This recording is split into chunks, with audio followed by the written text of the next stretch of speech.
Still see her walking with us toward the exit. In the reel that keeps scrolling across my memories, she turns her head and smiles back at us to acknowledge my promise. And then we left. I left my daughter at that school, and that decision will haunt me for the rest of my life.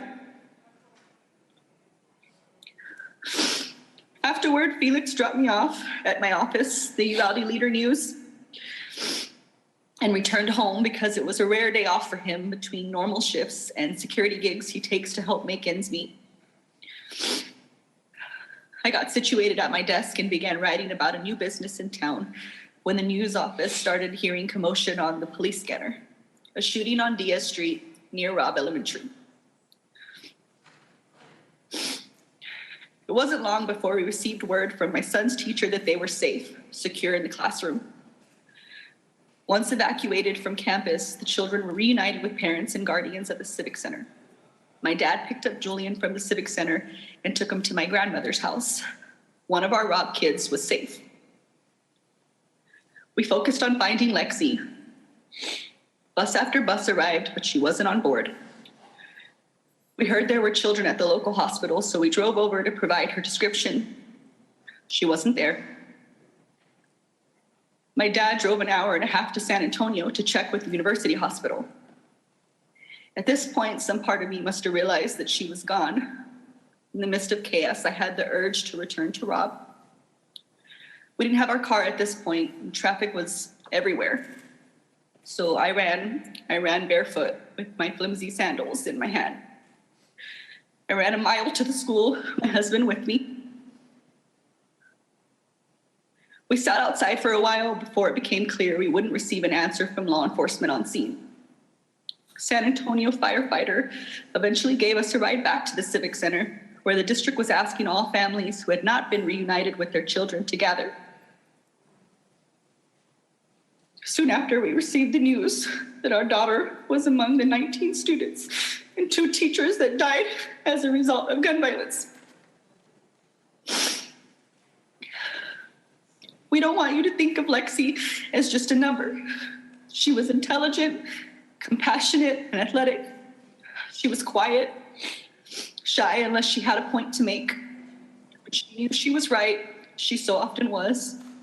She stood her ground. She was firm, direct, voice unwavering.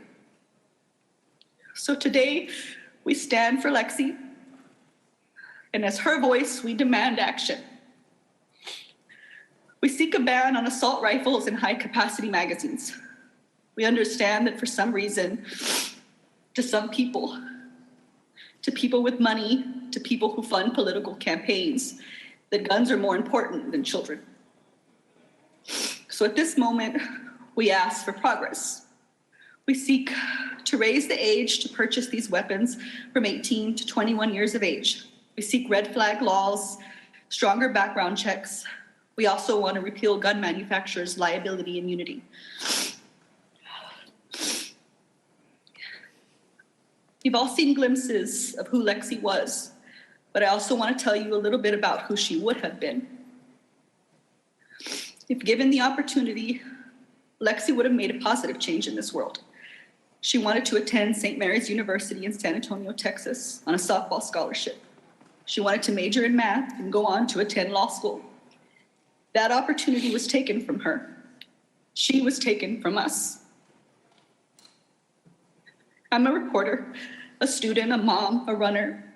I've read to my children since they were in the womb. My husband is a law enforcement officer, an Iraq war veteran. He loves fishing and our babies.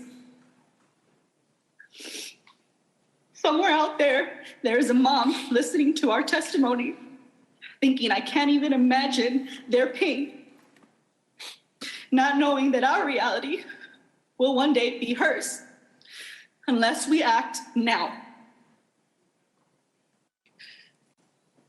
Thank you for your time.